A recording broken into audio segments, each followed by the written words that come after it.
Numerical जो question होता है यानी आंकिक जो प्रश्न होता है वो आपके बोर्ड के परीक्षा के लिए इंपॉर्टेंट होता ही है। आगे जितने भी कॉम्पिटिटिव एग्जाम होता है उसमें आजकल ज्यादातर न्यूमेरिकल क्वेश्चन ही पूछ रहा है। जैसे 10th की क्लास को करने के बाद से बच्चे जो है ITI की परीक्षा देते हैं, पॉलिटेक्निक की परीक्षा देते हैं, तो उसमें जो है न्यूमेरिकल क्वेश्चन अच्छा खासा क्वेश्चन आता है। या पारा पॉलिटेक्निक का परीक्षा देते हैं या अन्य जो है कई तरह का एंट्रेंस एग्जाम देते हैं, तो उसमें भी न्यूमेरिकल क्वेश्चन जो है पूछता है। और टीचर और बच्चे दोनों जो है न्यूमेरिकल क्वेश्चन बनाने से बचते हैं, लेकिन बिल्कुल आसान होता है न्यूमेरिकल क्वेश्चन। आइए इस क्वेश्चन को हम समझते हैं। इस चैप्टर का ये पहला चैप्टर है, फिजिक्स का रिफ्लेक्शन ऑफ लाइट है चैप्टर का नाम। और इस चैप्टर का कोई भी न्यूमेरिकल बनाने के लिए आपके पास 3 फॉर्मूले होने चाहिए।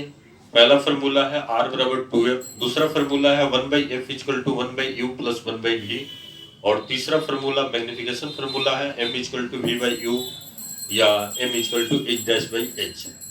तो आइए हम इस सवाल को देखते हैं। पहला न्यूमेरिकल बिल्कुल ही आसान सा न्यूमेरिकल है। किसी ऑटोमोबाइल में पीछे का दृश्य देखने के लिए उपयोग होने वाला उत्तल दर्पण की वक्रता त्रिज्या 3.00 मीटर दिया हुआ है। यदि एक बस इस दर्पण से 5.00 मीटर की दूरी पर हो तो प्रतिबिंब की स्थिति बताना है, प्रकृति बताना है और साइज बताना है। बिल्कुल ही आसान सा क्वेश्चन है। इस क्वेश्चन को हम गिवन के रूप में पहले लिख लेते हैं, दिया है के रूप में लिखते हैं। तो चलिए हम यहाँ से दिया है के रूप में लिख लेते हैं। 1 या 2 स्टेप में ये सवाल हमारा क्लियर हो जाएगा। सबसे पहले हम देखते हैं, एक एक स्टेप सवाल पढ़ते हैं और उसको गिवन के रूप में लिखते हैं।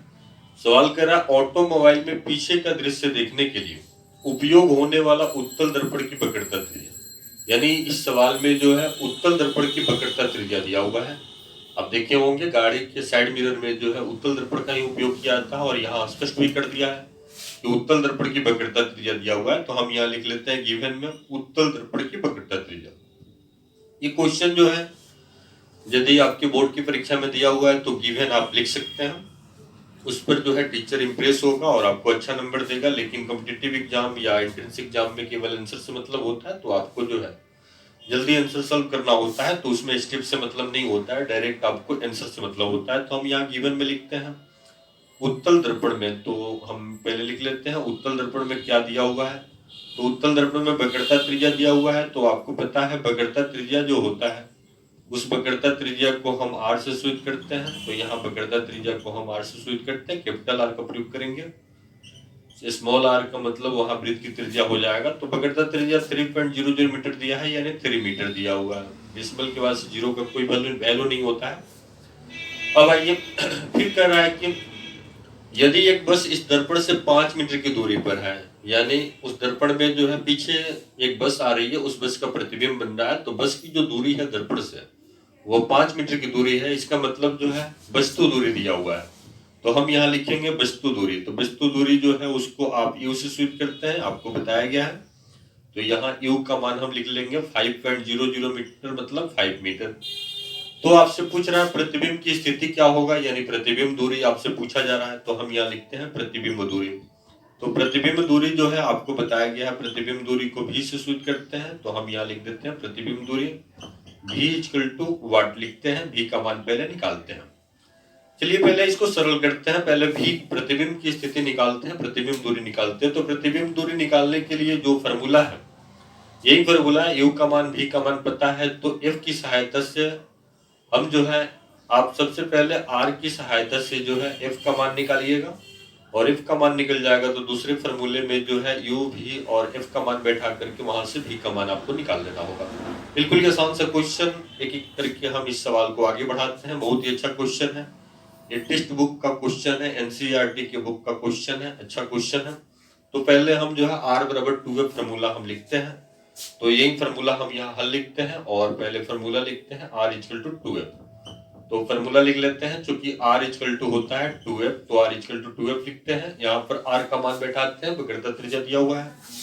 तो R का मान उत्तल दर्पण में है, तो आपको पता है उत्तल दर्पण के लिए वक्रता त्रिज्या जो होता है वह प्लस में होता है, फोकस दूरी भी प्लस में होता है, क्योंकि उत्तल दर्पण में फोकस और वक्रता केंद्र जो होता है वो ध्रुव से दाहिनी ओर की दूरी होता है। चिन्ह परिपाटी नियम में बताया गया है कि ध्रुव से दाहिनी ओर की जितनी भी दूरियां होती हैं वह प्लस में ली जाती हैं। इसलिए हम जो है r का मान जो है प्लस में ही लेंगे और f का मान हमको जो है यहाँ से मिल जाएगा। तो चलिए 3 और 2 जो है f के साथ इंटू है, यहाँ पर कुछ नहीं है तो दोनों के बीच जो है इंटू छिपा हुआ है। इंटू जो है इधर आकर के डिवाइड हो जाएगा तो 3/2 हो जाएगा। यह f का मान हमको मिल गया, f इक्वल टू मिल गया 3/2। अब हम क्या करते हैं कि f की सहायता से और फिर u की सहायता से v का मान निकालते हैं। इसके लिए हम फॉर्मूला लिखते हैं, दर्पण सूत्र इसको बोलते हैं। तो हम लिखेंगे चूंकि दर्पण सूत्र से, ये लिख भी सकते हैं नहीं भी लिख सकते हैं, लेकिन बोर्ड के एग्जाम में इस सवाल को बनाइएगा यदि 5 नंबर में दिया है या 2 नंबर में तो आपको स्टेप लिखना होगा। तो हम यहाँ लिखते हैं दर्पण सूत्र से। तो दर्पण सूत्र से हम लिखते हैं, पहले दर्पण सूत्र लिखते हैं। दर्पण सूत्र होता है 1/f is equal to 1/u और प्लस 1/v। इसमें सारा मान हम इनपुट करते हैं, मान बैठाइए। f का मान हम 3/2 लिखेंगे तो 1 अपनी जगह पर रहेगा और 3/2 को हम डेसिमल के रूप में भी लिख सकते हैं या डायरेक्ट ऐसे भी लिख सकते हैं। तो हम यहाँ 3/2 ही लिख देते हैं। अब देखिए 1/u का मान भी बैठा देते हैं। तो 1/u का मान जो है यहाँ पर 5 है तो 5 ले लेते हैं। यहाँ देखिए वस्तु दूरी दिया हुआ है तो वस्तु दूरी जो है याद रखिएगा, दर्पण में जो है किसी भी दर्पण में वस्तु दूरी हमेशा माइनस में लिया जाता है। तो इसलिए हम सवाल बनाते समय यहाँ माइनस का प्रयोग करेंगे, नहीं तो आंसर गलत आ जाएगा। तो हम माइनस में इसको ले लिए हैं वस्तु दूरी को और v का मान हमको निकालना है। चलिए v का मान हम निकालने के लिए आगे बढ़ते हैं। तो v अपनी जगह पर रहेगा और अगले स्टेप में देखिए क्या करते हैं, इसको सरल करते हैं। 1 अपनी जगह पर रहेगा और 3/2 को हम इसको उलट करके गुणा करते हैं। 1 का बट्टा कुछ नहीं है तो 1 मानते हैं और फिर इसको उल्टा करके गुणा करते हैं तो 2/3 हो जाएगा। और फिर ये माइनस में है तो इधर आकर के प्लस में हो जाएगा 1/5 और 1/v अपनी जगह पर रहेगा। सरल करते हैं इसको, इसका एलसीएम निकालते हैं तो 5 और 3 का एलसीएम जो है 15 हो जाएगा। 3 से 15 में भाग देंगे 5 बार में, 5 दूना 10 हो जाएगा। और देखिए इसको जो है सरल करते हैं, 5 से 15 में भाग देंगे 3 बार में, 3 में 1 से गुणा करेंगे 3 हो जाएगा। तो इस तरह से हमारा यहाँ v का मान निकल जाएगा।